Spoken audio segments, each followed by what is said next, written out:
Okay, so today we are gonna study units and measurements. I would like to begin this with I would like to tell you about the importance of units first. So let's think of a scenario like you're sitting here and your friend is like on another part of the world, and you have this line segment right here, and your friend wants to draw an exact same line segment. So what do? You measure this line segment, right? And how do you measure it? Let's say you don't have a ruler or anything like that. So what do is you use your finger. You use your finger and you measure this line segment, and you find out that this line segment is exactly 3.5 fingers long, like this finger. And then you call up your friend and you tell him that, well, the line segment is 3.5 fingers long. So your friend uses his finger and he draws another line segment. And then you guys realize that the line segments are not the same. Of course they're not the same, because you and your friend, you all have different fingers. So you guys have different line segments, and this creates a problem. So what we need is that we need something that both of you have, and that thing has to be uniform throughout the world. Like it has the thing that you have must be exactly same to the thing that he has. So an example of such an instrument is of course a ruler. So you can easily measure this line segment with the ruler, and then you can communicate that information to your friend, and he will get an exact same line segment. So how do we do that? Like how do we use this ruler to measure the line segments? We have these divisions on this ruler that helps us measure it. Like this ruler right here is divided into 15 divisions, and like I'm talking about the part here, it's divided into 15 divisions. The large divisions are 1 centimeter long, and the smallest divisions right here are 1 millimeters long. So you can use these divisions to find out the exact length of this line segment, and you can tell your friend about it, and he can draw an exact same line segment. So your purpose has been achieved. So we need these units like centimeters, millimeters. These are all units, right? And we need these units, and these units have been accepted globally. And that 1 centimeter on USA would mean the same as 1 centimeter in India. So that's how centimeters and meters have been. These units have been decided. Now there are these organizations that come up with these units. They decide upon these units. They hold meetings, and they find and they decide that this unit is going to be perfect for measuring length, and this unit is going to be perfect for like for example, there is this system called the SI system that is used as a standard throughout the world. Earlier we used to have the MKS system. Now the MKS system has been extended to the SI system. Like they're pretty much the same. The MKS system basically had three basic units, fundamental units. Now I'll talk about fundamental units later, but basically we had 3 units in the MKS system, for mass, for length, and for time. And now the SI system, it has way more units than that, like 7 units or so, 7 fundamental units. Now let me talk about fundamental units. So fundamental units are basically things that are fundamental to nature. Like these units are used to quantify things that are fundamental to nature. Fundamental to nature means like time, mass, length, and so on. Now the thing about these fundamental units is that these units can be used to construct all the other quantities that we see in physics. Now for example, let's talk about speed. We have speed right here, and we know from our class 9 and class 10 kinematics chapters that speed is basically distance by time. Like in its more fundamental, the most fundamental way of representing speed is distance by time. So for distance we have we have distance. So hold on. We have speed is equal to distance by time. That's very simple. Now, like I said, distance and time, these two are very fundamental. These are fundamental quantities. And we can represent speed using these two fundamental quantities. So it's like, let's say that the unit for distance, let's consider a random unit for distance, and let that be like kilometer by, and time, let's say it's in hours. So this speed can be represented using kilometers and hours. Now kilometers and hours, these are units of distance and time respectively, but they are not universally accepted. For like they are of course accepted universally, but to relay important information, like scientists wouldn't use kilometers and hours to relay the info to tell other scientists about the speed of light. No, they wouldn't do that.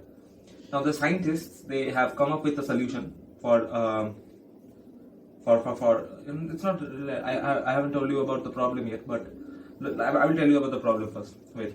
So there was this Mars Mars climate orbiter, and it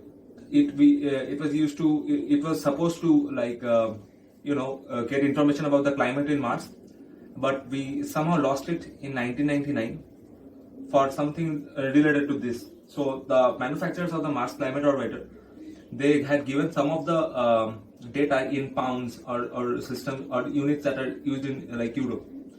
So they had done that, and the people at NASA, they had thought that those those data were in the SI system. So they thought that they were in the SI system, and what they did was they used it for their calculations, and hence the calculations went wrong, and hence we lost the orbiter. I mean, this is what most of the people think went wrong with the orbiter. We kind of lost it, so that was like a disaster. And from this disaster, we can learn that we need system. We need a system of units, and we need to make sure that everybody around the world uses that system of units to relay information about the measurements that they make. So this makes the use of the importance of units very evident. And so the scientists, so we have a lot of system of units, like the MKS system and the CGS system. Then we have the Gaussian system, and all those systems are probably useful in some cases, in some places, but we need to actually think about the SI system only. Like in some sums you might encounter the CGS system or even the Gaussian system, but that doesn't matter. You have to think about the SI system, and if you look for it, then you can easily find the conversion factors from SI to CGS or Gaussian to CGS, Gaussian to SI, and so on. But it is the SI system that you need to learn. Like I said earlier, the MKS system has been extended to the SI system, and the SI system basically has 7 fundamental units. And I already explained fundamental units to you. Fundamental units are those that are used, that can be used to construct every other quantity known used in physics. So I'll tell you about the fundamental units that are present in the SI system. So here we go, SI system. The quantity and the units. For length, we use meter as the fundamental unit. For time, it's seconds.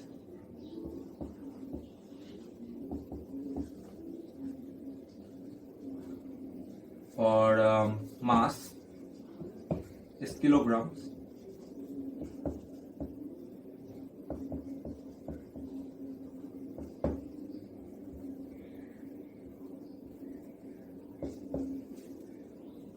And then we have, I think we have luminous intensity, that's candela.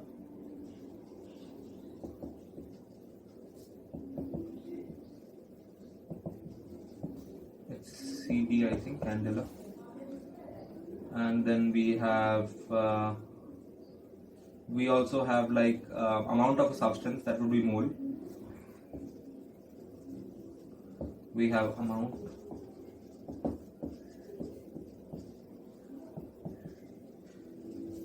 that would be mole, and we have temperature.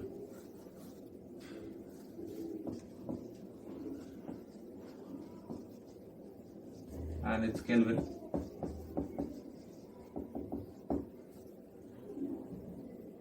And then we have electric current.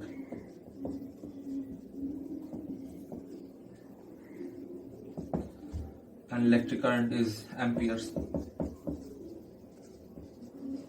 So like I said, 7. Oh no, it's 7. Yeah, it's 7. So like I said, there are 7 fundamental units in the SI system. And I also told you that using these fundamental units, we can express any other quantity that are useful in physics, like speed right here, or acceleration, or momentum, anything like that can be expressed with these 7 fundamental units. Now the thing about these units is that the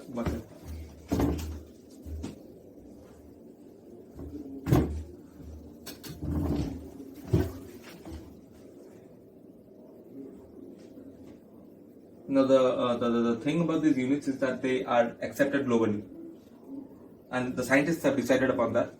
So the SI system is the only system that you need to care about for making for all the scientific experience and whatnot, because the scientists have decided that this is going to be the ultimate system. This is going to be the system they care about. So this is the most important system, the SI system, and these are the fundamental units in the SI system. That's all you need to care about. And yeah, that is it about the units, I guess. Now let's talk about dimensions or dimension analysis. Now dimensional analysis is something it's about the it is basically so we need to know about the what a dimensional formula is. So when you try to break down a physical quantity into its basic units or into its fundamental units, then we get the dimensional formula. Like, let me give you an example, it will be clearer that way. So let's say that we have speed. Let's talk about speed. So it's about distance by time. Now distance, let's represent distance by L. Let's say that distance is represented by L, time is represented by T, mass is represented by M. Yeah, these are the 3 things that you need to think about, nothing else at this moment. So we have distance L, time T, mass M, and we have speed is equal to distance by time, that is kilometer by hours. This doesn't matter, so it's basically is equal to L by M. Now so when we talk about speed, we use something like meter per seconds or kilometer per hour or something like that. And if we had to write the dimensional formula for speed, then we would write L m to the power minus 1. That's it. This would be the dimensional formula for speed. Now we also have to write this because we also have to write t to the power 0 because okay, I made a mistake. Not m here, t.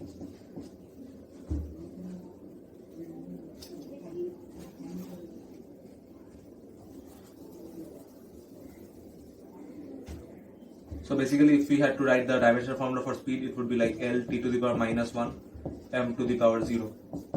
This would be the dimensional formula for speed. Basically, what we are doing is we are taking the unit for speed and we are breaking down into its into the fundamental units. Like the fundamental units that we need are L, T, and M, and so we are breaking meter per second into L t to the power minus 1. Because it's meter per second is distance by time, and distance is represented by L and time is represented by T. So it's L t to the power minus 1. And since we don't have anything, since speed does not have anything to do with mass, so it's like going to be m to the power 0. So this is the dimensional formula for speed.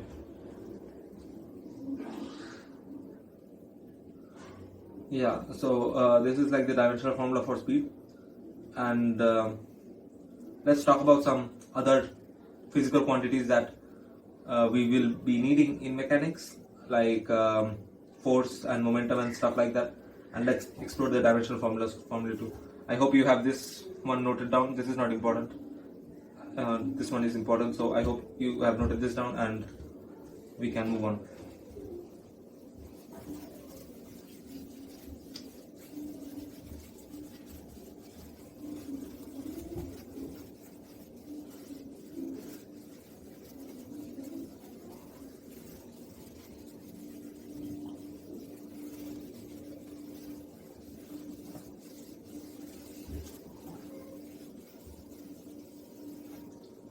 Okay, so yeah, let's talk about some other quantities that we need in mechanics.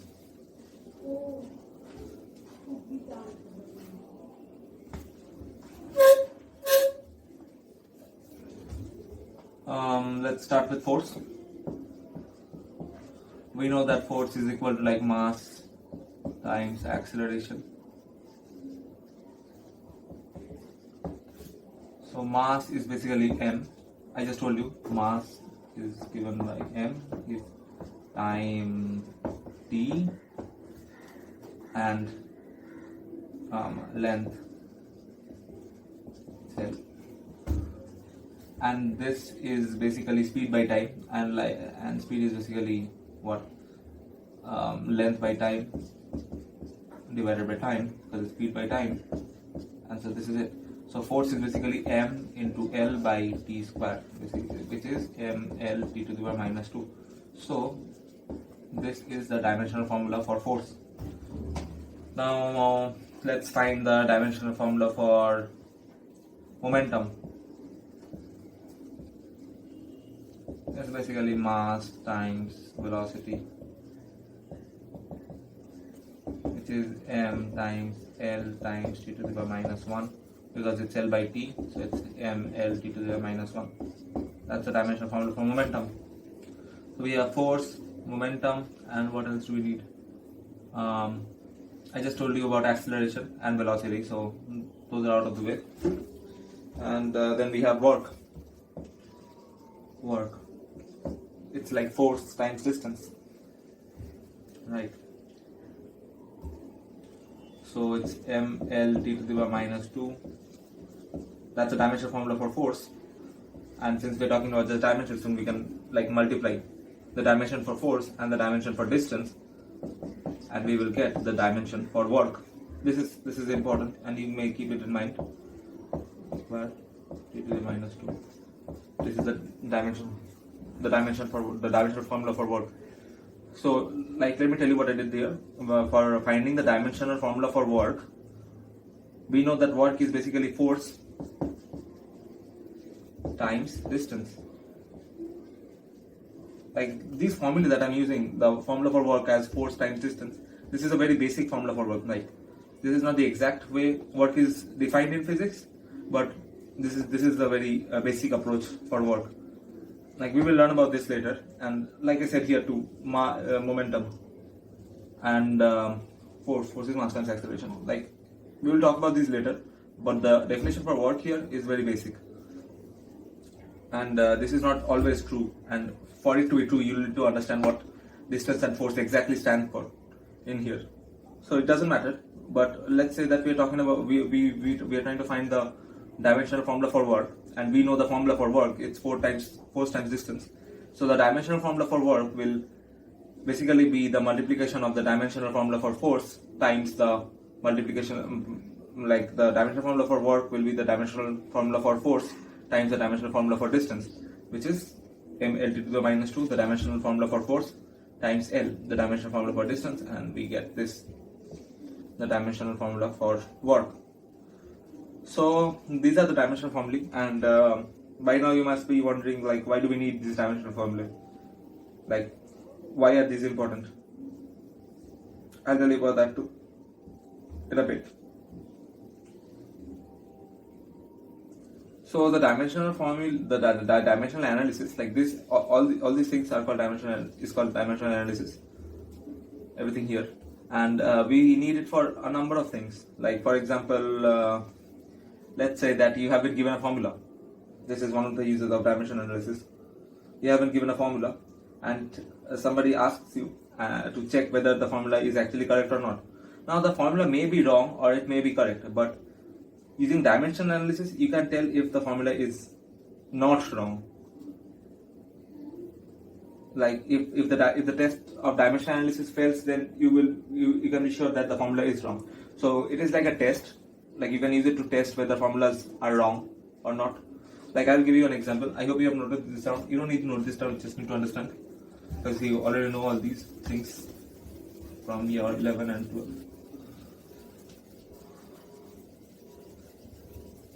From your 9, 10, I meant. You know all these things from your class 9 and class 10. Like the formula for acceleration, velocity and stuff like that. Not 11 and 12, my bad. So basically, we will discuss the use of dimension analysis, and like I said, you have been given a formula. So you know this formula: S is equal to ut plus 1 by 2 a t square, where u, t, a, s, they have their usual meaning. So basically, s is distance, u is initial velocity, t is time, a is acceleration. Yeah, the usual stuff. So you haven't given this formula, and somebody asks you that, he says that, tell me about whether this formula is right or wrong. And this formula can be wrong, it can be right. But if you know dimension analysis, and if the dimension analysis part doesn't match up, then you can like say for sure that the formula is wrong. Okay. So let's see how to test the wrongness of this formula using dimension analysis. Now, what is the dimension of S? The dimension of S is length, L. What is the dimension for ut? U is L by T times T. So that's also L. What is the dimension of half AT square? A is L by T square times T square is T square. So that is also L. So dimensionally this formula is correct. I'm not saying that the formula is correct, I'm saying dimensionally the formula is correct, which means the dimension of the quantities that are being added or subtracted or whatever are same. So the dimension for S is also L, ut is also L, half AT square also L. The dimensions match, and hence the formula is dimensionally correct.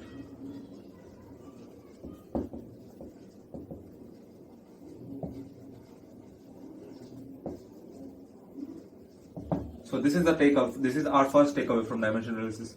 It will help us judge a formula dimensionally.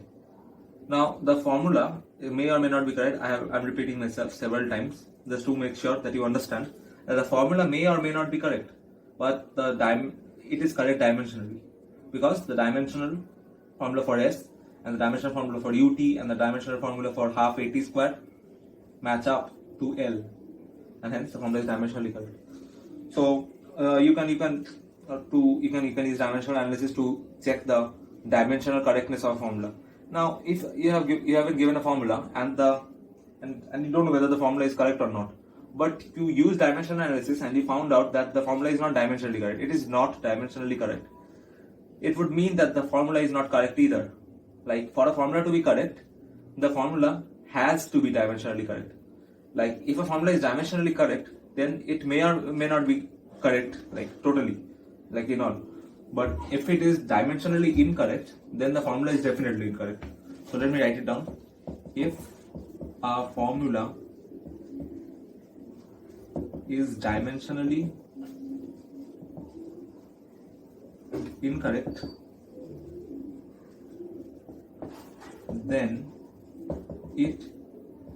then the whole formula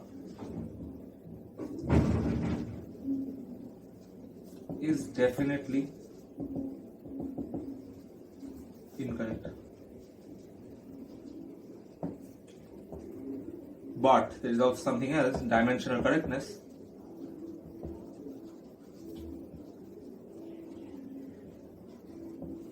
Does not ensure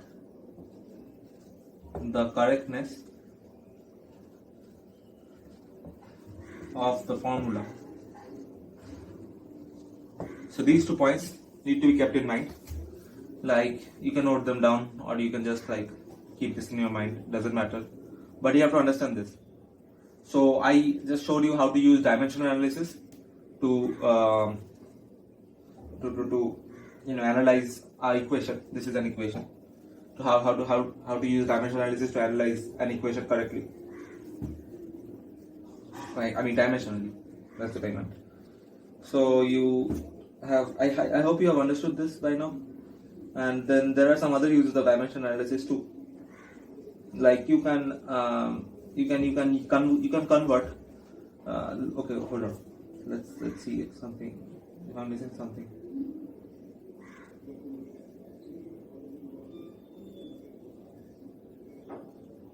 Okay, so you can use dimension analysis to convert quantities from one system of units to another system of units.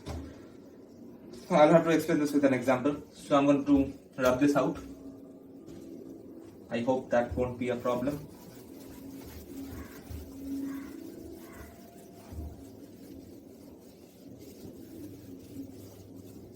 Okay. So let's talk about two of the better known systems that we have today. The SI system and the CGS system. Our goal is simple. Our goal is to convert a quantity that we have in the SI system into CGS system and vice versa. And we are going to do that using dimension analysis. So we have SI system and we have CGS system. Now let's write down the units that are used in the SI system and CGS system for different quantities. Like for mass, we are using kg here and grams in CGS system. Time, time is seconds, and for length, we are using meters in the SI system and centimeters in the CGS system. And let's say that we have a quantity. Let's talk about energy. That would be a good idea.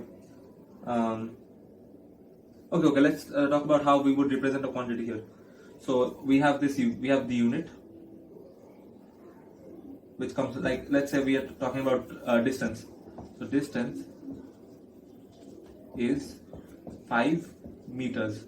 So to give information about distance, we are basically telling our friend that it's 5 meters.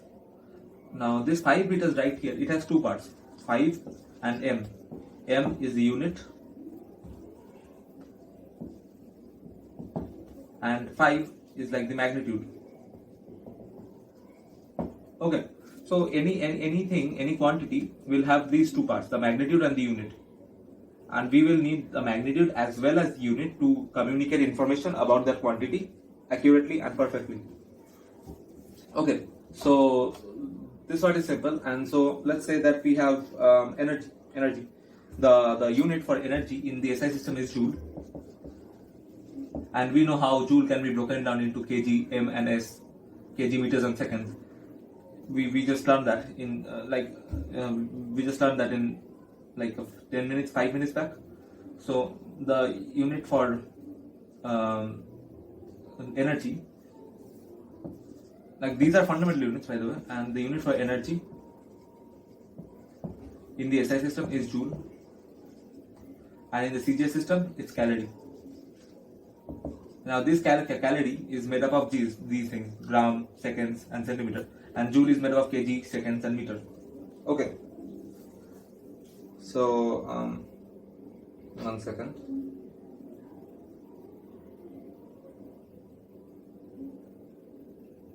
Okay, my bad.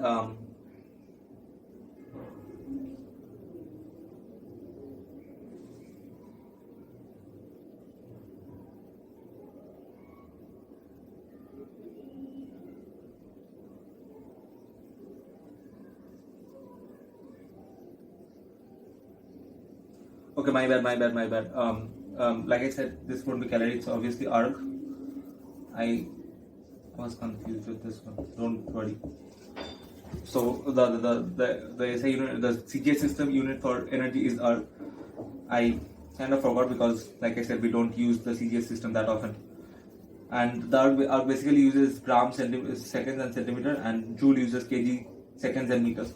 Okay, the CGS unit is arg and not calorie. Calorie is like, it is used for heat, which is also a unit for energy, but that's something different. We'll talk about that later. Basically, we are talking about arg, and let's say that we have we have to convert joule in the SI system and 2 into arg. Okay, we have to convert 1 joule into arg. So how do we write 1 joule? We of course write it like this, where 1 is the magnitude and joule is the unit. Now let's say that the magnitude is represented by m and the unit is represented by n, u. Okay, Now the unit can of course be broken down into m, l and t. So it's basically we can write it like this: m times m to the power a, l to the power b, t to the power c. So we can write magnitude times unit as something like this: m is the magnitude and this is the dimensional formula for the unit. Okay, now dimensional formula for the unit means it is of course a composite unit, and m, l and t, these are the fundamental units, and we are using the fundamental units for composing the composite unit. Now let's say that we have to convert 1 joule to erg. So let's say that the magnitude is m in joule. So let's put it like this: m for joule times m for joule, l for joule, b, and t for joule, c. Now we are just converting the unit, or we are converting 1 joule into the CGS system. So basically we are just changing the unit and the magnitude is remaining the same. And so we are just changing the units. Yeah, the magnitude is of course not remaining the same. We are converting 1 joule into the CGS system. So basically we are just changing units. So 1 joule in CGS system is going to be the same as 1 joule in SI system. So 1 joule doesn't change, just the way we represent 1 joule changes. So it's going to be something like this: m, the magnitude in the CGS system, times mc, lc, tc, a, b, c. Now a, b, c will of course not change. Like this c is very different from this c. I just don't want to change it now because okay, you'll understand. This c is very different from this c. This is like, this c is just a suffix and it stands for CGS. I keep saying calorie. This is being used for the CGS system, and this c is basically the the exponent in the dimensional formula for energy. So basically we have this, and we need to convert 1 joule into calories. So we basically need this because this is going to, oh no, not calorie. I keep saying calories, but it's not going to be calorie in erg. So basically this part is representing 1 erg because it is in the CGS system, and this part is representing 1 joule.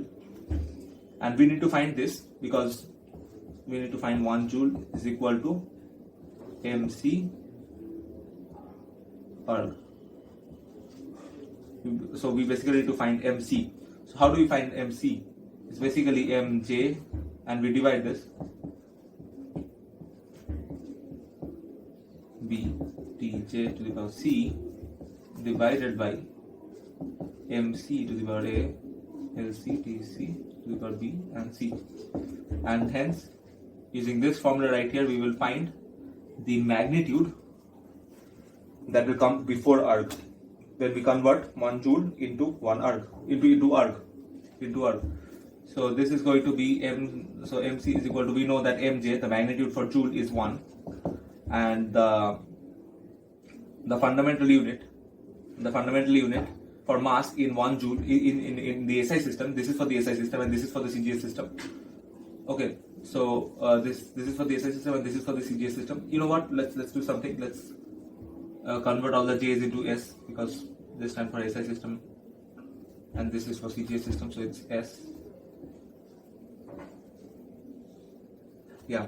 So the mass, or the fundamental unit for mass in the SI system, is like 1 kg for length, and it's raised to the power. Okay, what is the dimensional formula for energy again? I forgot.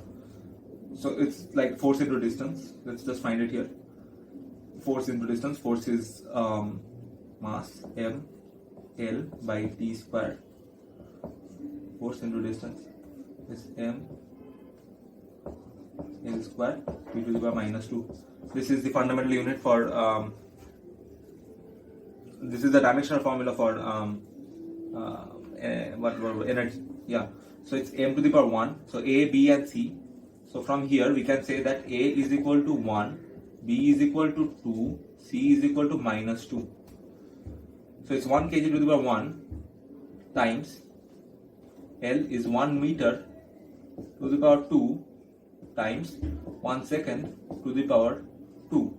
And for this is going to be 1 gram, because in CGS system the fundamental unit for mass is 1 gram, to the power 1 times 1 centimeter to the power 2 times 1 second to the power minus 2.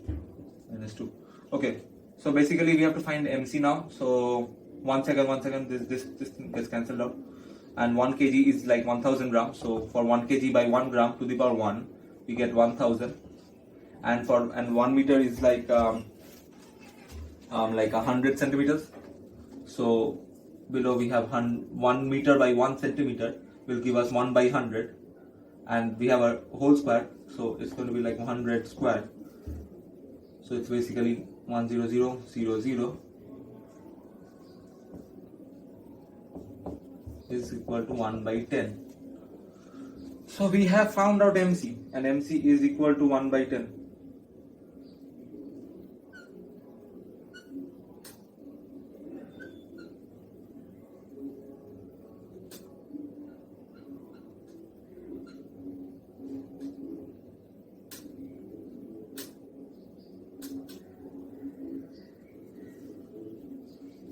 Okay, I forgot.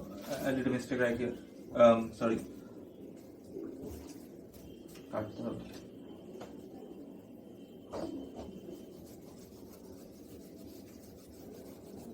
So for one, so that's basically 1 kg. So that's 1000 grams. 1 kg by 1 gram whole to the power 1 is like 1000 times 1 meter by 1 centimeter whole square. So 1 meter is 100 centimeters. So it's 100 times square, 100 square. So 1, 2, 3, 4, 5, 6, 7. It's like 10 to the power 7. So we have MC, and MC is equal to 10 to the power 7. Yeah, I hope you understand now. So MC is going to be like 10 to the power 7. Yeah, so MC equal to 10 to the power 7. I hope you understood this calculation. It's pretty simple. We are just dividing the fundamental, we are just dividing the basic units of energy in joule and energy in erg, and we are just dividing them, and we are multiplying it with the magnitude that we have alongside joule to get the unit, or to get the magnitude that we would have in the CGS system. That's very basic. I hope. Now,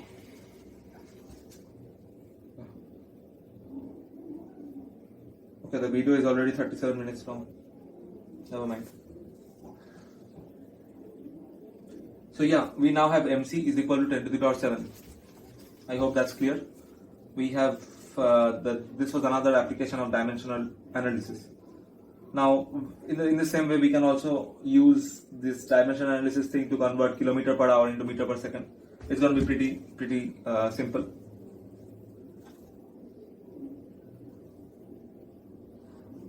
We have to do it basically like this. We can use this formula right here. You can like memorize this formula. I don't care. You can memorize this formula and you can use it anywhere. Let's show you another example that will make things clearer. I'll like to move this.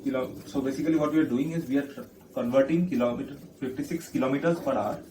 So I'll write the question down. Never mind. Convert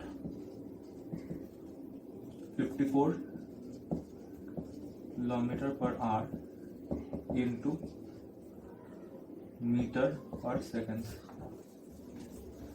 So from this formula right here, we have one system that's kilometer per hour and another system that's meter per second. So let's say the system, we have system 1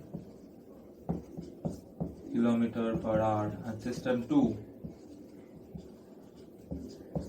meter per second. So just replace J by, I don't know, okay, we have to find it in meter per second, so we can just replace C by 2 and J by 1. So 54 kilometer per hour first, 54 kilometer per hour. In the system 1, this is the magnitude, and since it is in system 1, we are saying that it is M1, and these are the units, and since it's system 1, it will be U1. So we know the unit for system 2, U2 is meter per second, so we need to find M2 is equal to what? So M2 is equal to M1. From this formula, we are just replacing C and j with 1 and 2, not respectively c with 2 and j with 1.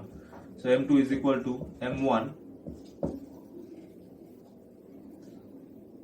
Okay, so it's basically L by T m1, not j, I replace j with s, so it's s. Never mind. So it's s. So it was j earlier, and I replaced it with s. So it is basically s. So everywhere I said j, just replace it with s, because I replaced j with s here. S is for SI and C is for CGS, and over here we are getting 2 is basically C and S is basically 1. So we have M2 is equal to M1 L, it is basically L1 T minus 1 M0. We have 1 1 1. We are basically using this formula right here. I told you how to, I just showed you the derivation. It's not much of a derivation, but whatever. Divided by L2 T2 M2 1 minus 1 0. What's L1 T1 M1? L1 is the fundamental unit of length in system 1, which is kilometer per hour. So that would be 1 kilometer is equal to. And what is M1 by the way? M1 is 54 from here. 54 1 kilometer to the power 1. T is in R. 1 R to the power minus 1, and this is 0. We don't need to care about that. So L2 T2, for L2, this is the fundamental unit of length in this system, meter per second, so it's like meters. 1 meter whole to the power 1, 1 second whole to the power minus 1. So we just have to convert kilometers to meters. That's like 1000. 1 kilometer is 1000 meters, so it's 54. 1 kilometer by 1 meter, we get 1000. And for so basically we have minus 1 over here, so it's like 1 second by 1 hour, and 1 hour is like 3600 seconds, right? Yeah, so divided by 3600, and if we solve this, we will get the answer. Yeah, so this is equal to 15 basically. So M2 is 15. So we can now we know that M1 U1 is equal to M2 U2. M1 is 54 kilometer per hour is equal to 15 meter per second. I hope you understood the derivation of this formula right here, and I also hope that you understood this example. So very basic, it's not that hard to understand, and that was like another example of how we can use dimensional analysis in the study of physics. Okay. So yeah, these are the two things. These are the two uses of dimensional analysis. The first one was to analyze the wrongness of formulae, and this by dimension, by checking whether they are dimensionally correct. And the second one is this right here, to convert quantities from one unit or one system of units to another system of units using dimensional analysis. Yeah.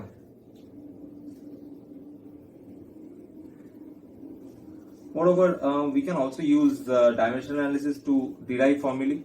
Like if we haven't said that, we are going to use the same examples over and over again, don't worry. Let's say that we have been told that you'll have to derive the formula for speed. They have told you that you have to derive the formula for speed, and to derive the formula for speed, you'll have to use distance and time and mass. Okay. You haven't told that.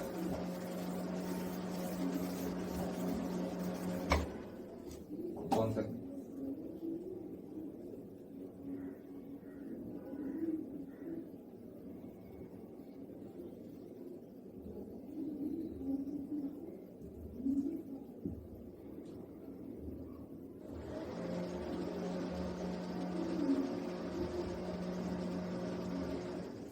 One second, hold on.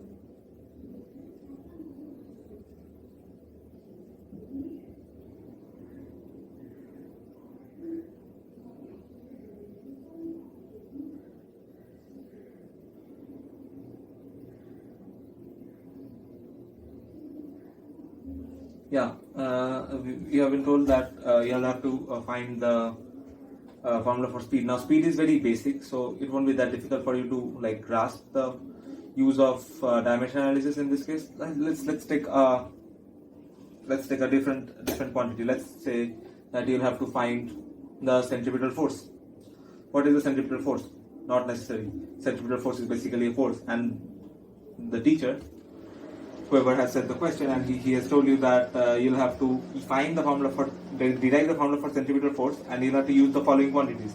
You'll have to use the mass of the particle that is going in a circular path. So centripetal force basically has things to do with a particle moving in a circular path.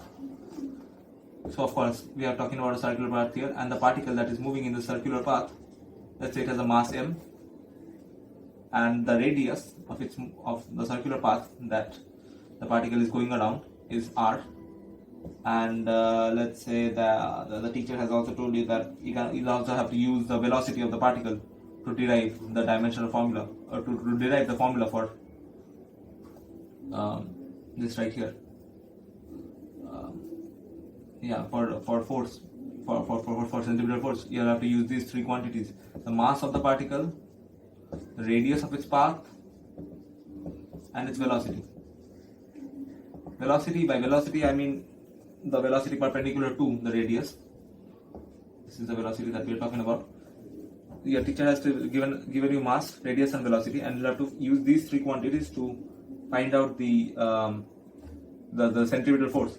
Now we know the centripetal force is nothing but a force, and since it is a force, it is very simple to find we know how to find the dimensional formula of force. It is very simple. So it's basically ml t to the power minus 2 times acceleration L. So yeah, this is it. This is the dimensional formula for force. Okay. Yeah, this is the dimensional formula for force. So the dimensional formula for centripetal force would also be this, right? So centripetal force, let's say C. Okay, I got the spelling wrong, sorry. No, it's right. So to find the centripetal force, we have CF, and we know the dimensional formula for centripetal force. 10 to the power minus 2. Now the formula for centripetal force would the quantities that are in the formula for centripetal force. Let's say that centripetal force is something like this, is equal to A plus B. Then A and B will have dimensions that are the same as the dimensions for centripetal force. Let's say it has only A. So A would have the dimensions of centripetal force. Like I said, so any quantity, to represent any quantity, we would need two things: the unit and the magnitude. Like we are talking about the unit right here. The magnitude is also important for finding out the centripetal force, but the unit is what we are talking about. And since we are talking about dimension analysis will only help us get this unit right here and not the magnitude. So let's say the centripetal force is equal to m, the magnitude, times mlt a b c.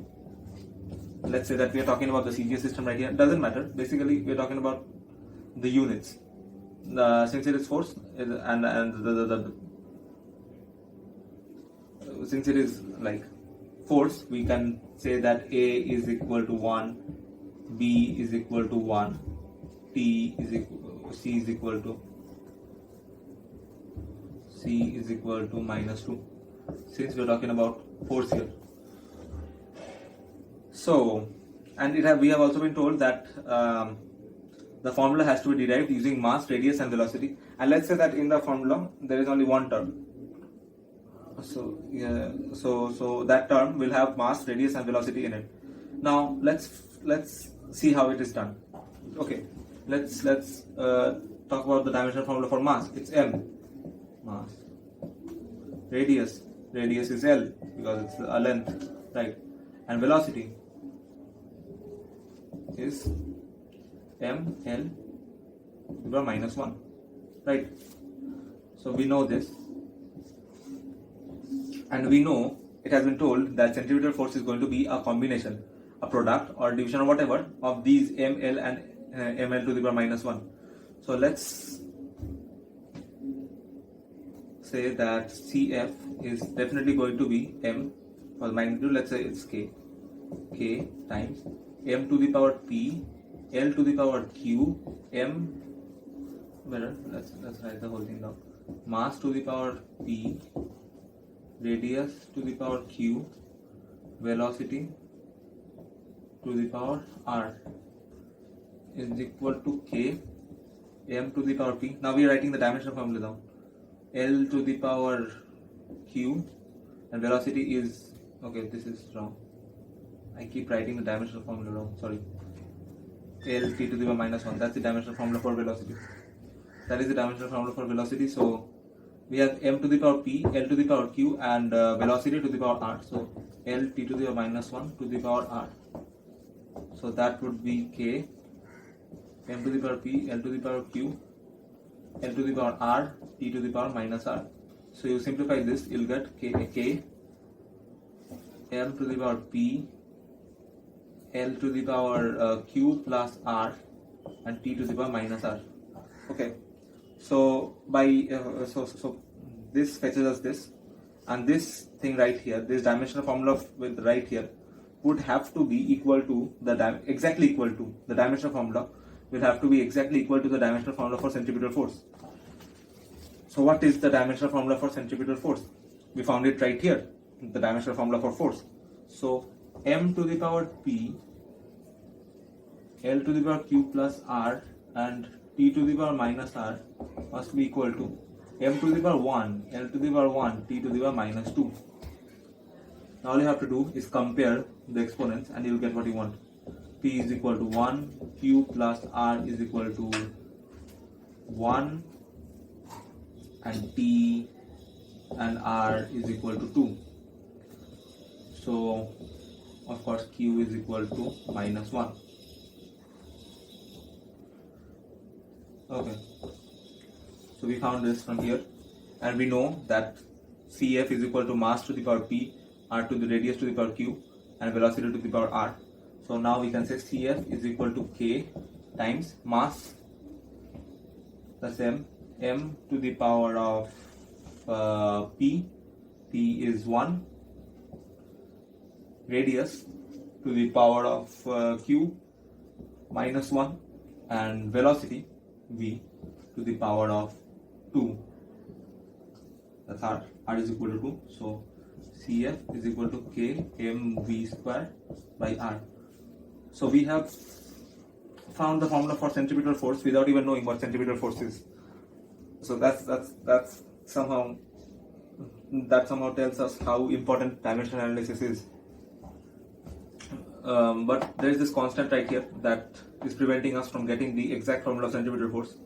So for that we will have to understand what centripetal force is, but we kind of know now what centripetal force basically is when someone has told us that it has something to do with mass, radius and velocity, and like there is only one term in the formula, like there is no addition or subtraction anywhere. So that helps us understand that we basically know, that helps us understand centripetal force to some extent using just dimensional analysis. That's very epic. That's probably the coolest functionality of dimensional analysis. So that's it.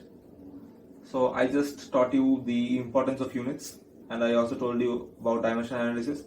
I told you how important dimensional analysis is, its uses. Basically I told you about all its uses, and I also told you about a drawback that dimensional analysis has. Like dimensional analysis does not let us get this constant k. Dimensional analysis does not let us get this constant k. This is like one of the drawbacks of dimensional analysis.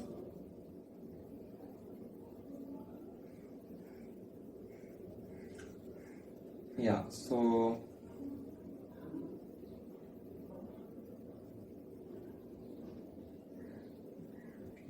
that's something. And there is like another drawback of dimensional analysis that I can tell you about. Like dimensionally, the dimensional formula for torque, that is like, the moment of a force, and the dimensional formula for energy, joule, are basically the same. Yet torque and energy are very different things. So if someone only knew about the dimensional formulae of torque and force, or torque and energy, then he would think that though they're the same quantities, dimensionally they are exactly the same, but they are very different quantities in reality. So that's like another drawback of dimension analysis. Like, it is just about the dimensions and not exactly what the quantities stand for in the physical sense of it. Yeah, so like dimension analysis is very mathematical in its approach. I don't know. I take back the last sentence, but whatever, you understand the point. So yeah, I also planned on finishing significant figures in this one video, but this video is getting too long. It's already 1 hour long, so I'll have to end it here. Goodbye. See you in the next video. Bye.